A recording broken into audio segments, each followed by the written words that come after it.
kepada lafaz kaf pada lafaz khalaqakum.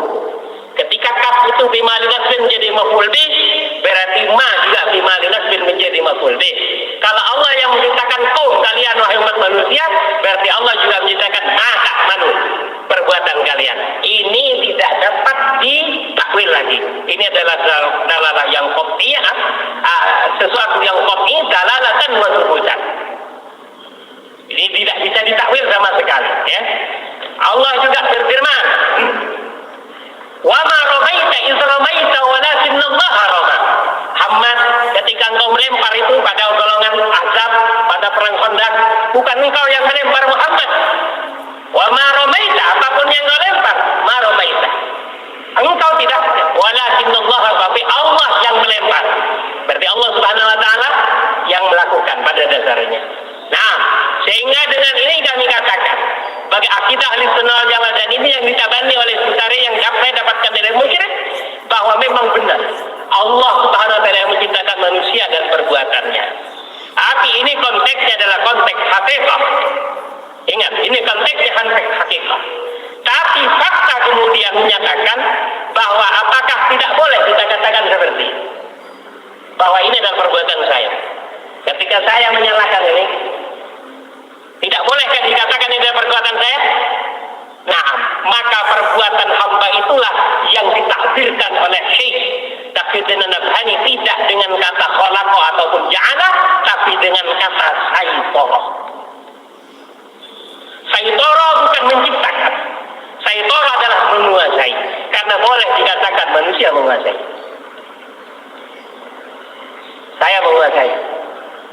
Jadi tidak ditemukan sama sekali dalam kitab Hizbut Tahrir yang manapun bahwa manusia menciptakan perbuatannya. Tidak ada. Yang dikatakan hanya pembagian dua daerah, dua area. Da'iratun saitarat 'alal insan. Suatu daerah yang menguasai manusia, dan yang diinginkan dengan pembagian ini adalah endingnya. Apa endingnya? Adalah bahwa manusia pada daerah saitarat 'alal insan tidak dimintai pertanggungan jawab apapun. Manusia tidak mukallaf dengan itu, dan ini fakta.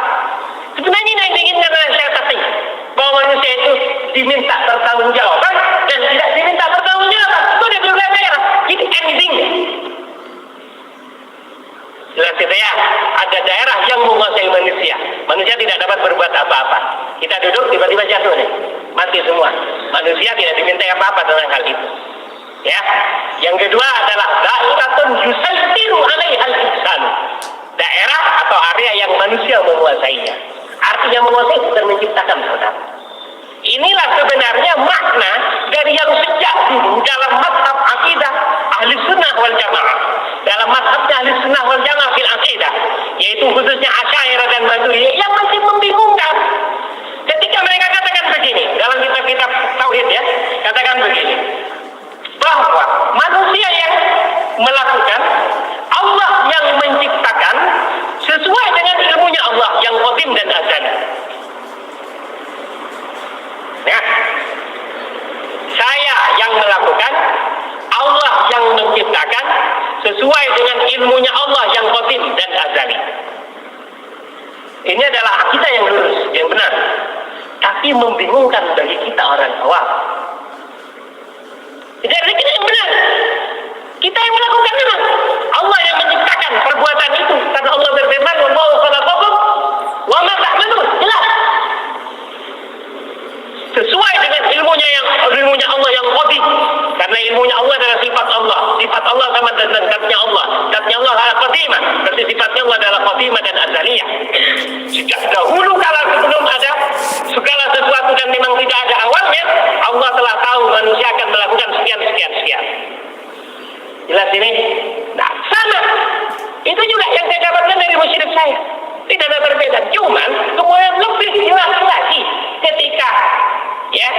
ketika orang-orang Asy'ariyah mengatakan, lalu apa yang membuat kita melakukan? Kalau yang membuat kita memencet tombol ini, padahal kita dengan kalau salah mencet tombol ini keluar konten-konten yang tidak benar, kita diminta pertanggungjawaban. Jika benar kita dapat pahala. Padahal Allah yang melakukan. Asy'ariyah mengatakan ada sifatun ikhtiyariyatun, ada sifat ikhtiyariyah yang diformulasi khusus oleh Allah kepada hamba.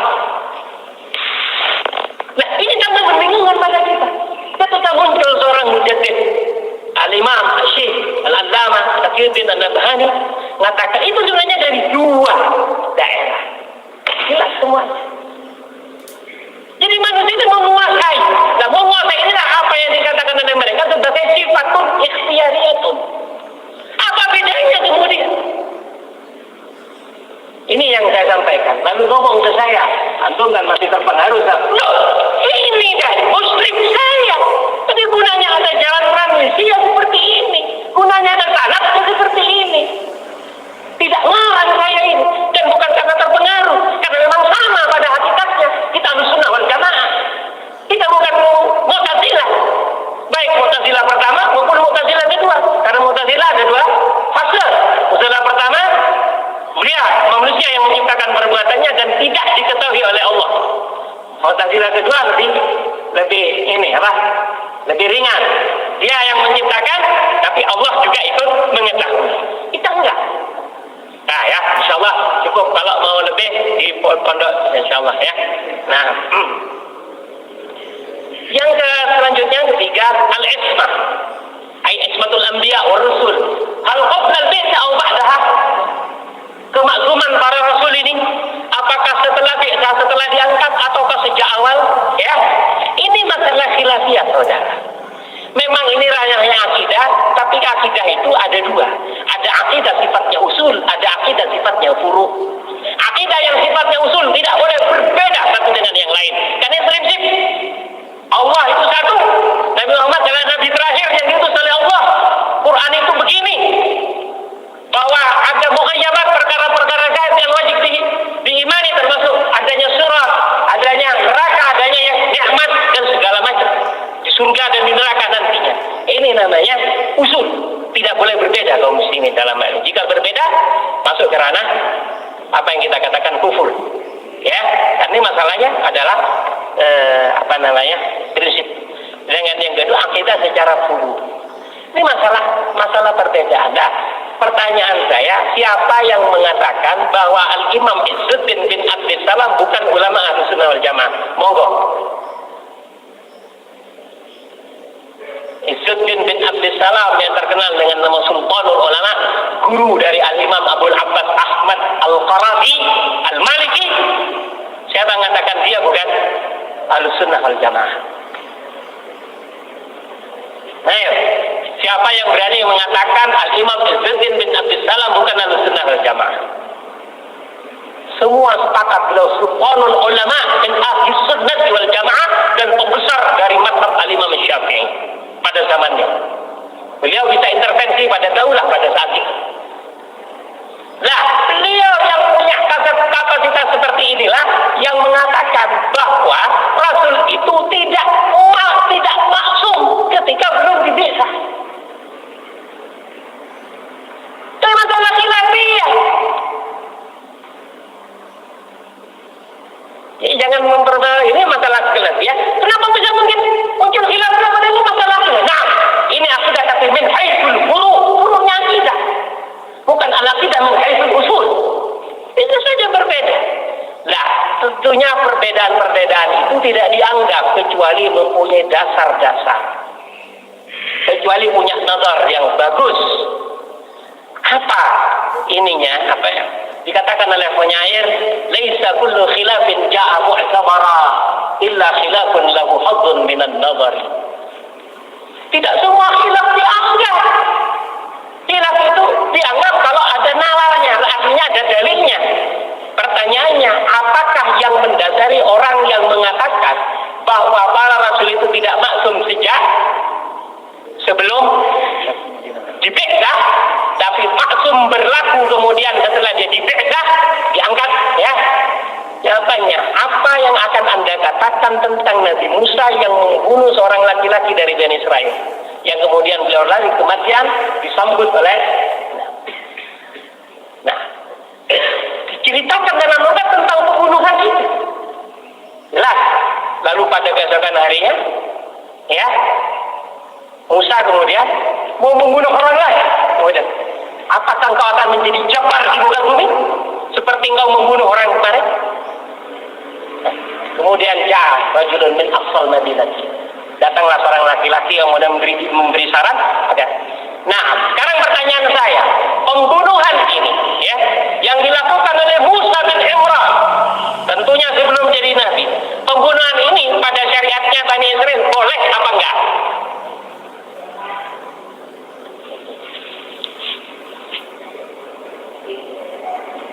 Nah, makanya pada syariatnya Bani Israil, padahal pada saat itu dia belum diizinkan jadi nabi, belum ada syariat khusus tentang beliau. Jadi nabi sebelumnya tentunya, ya. Katakanlah syariatnya Nabi Yakub, karena keturunannya Yakub bin Ishak, atau keturunannya Ishak, jelas bin Ibrahim. Apakah boleh membunuh? Sejak awal Allah Subhanahu Wa Taala murka kepada pelaku pembunuhan. Dan pembunuhan ini adalah dosa yang amat besar, yang mustahil seorang Rasul melakukannya. Itu akidah kita. Akidah kita mengatakan bahwa Rasul, siapapun ia, tidak akan melakukan dosa besar. Kalau tentang dosa kecil, khilaf lagi ulama. Ini permasalahan yang harus kita ketahui. Apa yang Anda katakan tentang kasusnya Nabi Musa? Pembunuhnya. Dan yang lain-lain, saudara. Maka kalau kemudian Anda temukan satu pendapat, ya, dari ini tidak perlu dipermasalahkan, karena ini memang ranahnya ranah khilaf dari di antara, tidak menjadikan orang yang mengatakan ini kemudian keluar dari Ahlussunnah wal Jamaah. Makanya saya tanyakan tadi, apakah ada yang berani mengatakan Istin bin Nabi Salam mengatakan dia adalah keluar dari Ahlussunnah wal Jamaah? Saya yakin, saudara, kalau atau andai kata Syekh Taqiyuddin An-Nabhani mengatakan begini dalam sebuah kitabnya yang kita dapat nih, ya, bahwa Nabi dan Rasul lebih afdal Nabi. Kalau Anda katakan kan Nabi afdal Rasul, sekarang pertanyaan saya, lebih afdal manakah Nabi dan Rasul? Makom nubuwah dengan makom risalah, mana beliau lebih afdal? Anda katakan risalah. Kenapa? Karena Rasul pasti Nabi belum tentu kuadrat dia, rangkap. Itu lebih afdal, betul tidak? Izzuddin bin Abdissalam yang mengatakan bahwa makom nubuwah lebih tinggi daripada makom risalah. Nah, andai kata ini dikatakan oleh Syekh Taqiyuddin An-Nabhani, heboh. Tapi ketika dinyatakan oleh orang lain, kapasitasnya seperti beliau, Izzuddin bin Abdissalam, Sultan bin Salatin al-Ilm, ya, dia mana suaranya? Mana suaranya? Inilah dia, ya. Berarti apa masalahnya? Hasud atau hikid? Masalahnya adalah hasud atau hikid? Hikid, penyakit hati, ya. Nah, tidak percaya atau tidak mengakui fadilah atau keutamaan ulama lain. Ya, itu insya Allah cukup, ya. Nah, waktunya juga. Jadi Nabi dan Rasul tentang ismahnya, apakah kemudian Qobdalnya atau Badalnya, khilaf ulama. Syekh Taqi mengatakan begitu, ada di ini gitu, apa? Miftahul Islam, ya. Nah, tidak salah di sana, ya. Apakah saya hanya mendengar keterangan dari musyrif, Allahu a'lam, ya. Selanjutnya apa yang keempat? Mengingkari ijma. Oh, bukan mengingkari ijma, saudara, ya. Bukan mengingkari ijma. Jadi masalahnya kemudian begini, ada pertimbangan, ya. Saya pernah seminar tentang ijma ini, ya, bersama ulama ummah yang diprakarsai oleh Hizbut Tahrir di mana? Surabaya. Di Surabaya, ya. Jadi bukan begitu masalahnya, bukan mengingkari ijma, tapi mencari ijma yang paling layak untuk diijmakan. Karena ijma itu adalah harga mati, saudara. Makanya saya katakan mazhabus sahabi bukan dalil. Mazhabus sahabi bukan dalil, tapi mazhabus sahabah dalil. Karena mazhabus sahabah inilah yang dikatakan ijma. Dan ijma yang paling layak muncul dari orang yang paling sedikit kesalahannya. Di antara umat ini setelah Rasulullah yang paling sedikit kesalahannya siapa? Sahabat. Ya, yang kedua, apakah Anda berani mencontohkan ada ijma yang tidak muncul dari sahabat? Monggo. Contoh kasus ijma'nya ulama tidak ada pada pada zaman sahabat.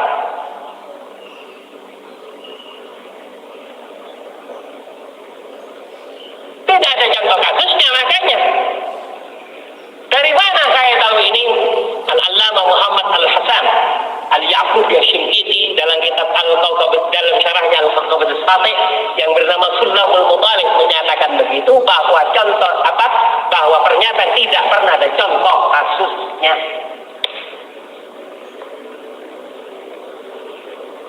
Yang kedua, kalau diijma'kan oleh sahabat otomatis menjadi ijma'nya ulama, karena ulama tidak akan mencari bahaya dengan menyalahi ijma'nya sahabat. Jadi sebenarnya bukan mengingkari ijma'nya ulama dengan megang buntut gitu. Disebutkan itu megang buntut. Kalau sudah kena buntut, malah kena gitu. Artinya sahabat kalau sudah pegang ijma' sahabat yang sebenarnya ijma', dengan otomatis ulama itu juga masuk di dalamnya gitu. Jadi paham? Saya pernah seminar ijma' di Surabaya, asrama haji. Ya ini kayak gini. Nah, ya, ngotot ada bulan dari Malang Selatan sana, kurban besar, ya. Yai, tidak begitu sebenarnya, salahnya ya. Atau silakan sering-sering berkunjung ke kitab-kitab usul fikih semacam Sulamul Muthalib ala Al-Kawkab As-Sati, ya, dan yang lain-lain, ya. Itu sebenarnya. Tapi andai kata ada orang mengatakan ijma' itu adalah ijma'ul ulama, atau ya betul. Karena mereka tidak mungkin telah dari sahabat. Kalau macam-macam telah dari sahabat, sejak awal tidak katakan bersama. Tidak akan. Nah, tidak akan berani. Ya, itu mungkin yang dapat saya sampaikan. Waktu juga tidak mengizinkan, ya. Nah, sudah betul jelas dan saya tidak ada pertanyaan lagi. Ya, sudah langsung closing aja, ya. Nah, masih ada 5 menit lagi. 5 menit, ya. Ini zuhur kan. Ya. Oh, enggak mau. Pakai ini biar saya dengar. Agak maju aja, naik. Agak maju awal. Selanjutnya. Monggo awal. Nah, mulai. Ya, selain masalah terpadu Nadia tadi, ada juga terkait yang mengatakan terpadu Nadia tadi yang kalau dihubungkan sama pemahaman ini tadi, penafsiran tauhid. Yang barusan akhir-akhir ini kan ada itu masalah akidah al-sunnah wal jamaah itu yang bid'ahnya. Ya. Nah itu ada di Saudi itu nggak masuk di kategori ini. Apa yang menurut jenengan yang salah, apanya di trilogi ini? Nggak tahu ini Wahabi. Itu aja. Terima kasih. Oke, ya. Bentar ya, mohon sabar. Ini karena penting sekali. Baru-baru ini ada seminar besar ulama internasional di Chechnya. Dari Indonesia ini menghadirkan wakil kita dari Kota Badia Batu, Al-Habib Jamal bin Ahmad Bagil, ya. Alhamdulillah kita mendelegasikan. Tapi alhamdulillah ketika berkumpul, termasuk guru saya datang, Al-Allamah Profesor Dr. Muhammad Al-Amin Muhammadin Al-Hafiz Asy-Shinqiti. Beliau datang, ya. Dan sempat berbincang-bincang dengan Al-Habib Jamal. Kemudian foto-foto eksklusifnya dikirim ke saya, ke WA saya, oleh Al-Habib Jamal. Nah, itu lebih kepada semacam kita di Indonesia. Makanya lebih kepada tradisional begitu, ya. Atau akidahnya Asy'ariyah yang Asy'ariyah mutlak begitu. Sehingga kemudian Saudi Arabia karena punya trilogi tauhid uluhiyah, rububiyah dan al-asma' wa sifat, ya, ini nggak masuk karena tidak masuk pada apa yang mereka inginkan, ya. Tapi alhamdulillah sebenarnya tentang kenajian, keselamatan seorang muslim atau firqah dan di akhirat ini tidak tergantung pada seminar. Mau diseminarkan mau tidak disertakan kayak gitu lah. Yang penting dia harus ma ana alaihi wa ashabi. Itu kaidah umumnya. Kaidah kuliahnya itu. Ma ana alaihi wa ashabi. Apa yang aku berada di atasnya dan para sahabat. Tinggal tanyakan kepada diri sendiri, apakah Anda sudah di atas manhaj nubuwah? Apakah sekarang Anda menghirup udara dengan udara seperti zaman nubuwah dan zaman al-khulafa ar-rasyidun? Itu saja pertanyaannya ya. Apakah Anda termasuk orang yang rela terhadap manhaj yang ada sekarang, terhadap sistem yang ada sekarang, ataukah tidak? Yang kedua, wa ashabi, dan sahabat-sahabat. Apakah Anda kemudian mengikuti para sahabat Rasulullah SAW dalam segala halnya? Nah, ini sebenarnya. Jadi kalau Anda mengikuti Rasulullah dan para sahabat Rasulullah SAW, Anda termasuk firqah najiyah, walaupun tidak diunding jajahnya, walaupun tidak diajak rundingan di sana dan kecehnya. Kita bikin juga nggak apa-apa di Indonesia ya. Nah, insya Allah gitu. Jadi masalahnya bukan masalah, tidak ada masalah mau diundang katanya, atau masalahnya adalah semata-mata politik. Nah, ada hal-hal yang sifatnya politis di sana sehingga Saudi Arabia tidak diikutkan. Nah, jadi bukan saya kemudian, ini pro Raja Salman ya, karena mau datang itu saya membela-bela. Nah, tidak, bukan karena itu ya, tapi karena murni bahwa firqah najiyah tidak untuk dirumuskan, tapi untuk dicari tahu lalu kemudian diikuti. Ma'ana alaihi wa ashabi. Saya dipahami? Nah, itu saja insyaallah yang dapat saya sampaikan. Semoga bermanfaat. Semoga kita menjadi hamba-hamba Allah yang saleh, kemudian menjadi pengikut-pengikut Rasulullah SAW yang setia. Amin ya rabbal alamin. Ihdinas siratal mustaqim. Wassalamualaikum warahmatullahi wabarakatuh. Waalaikumsalam warahmatullahi wabarakatuh.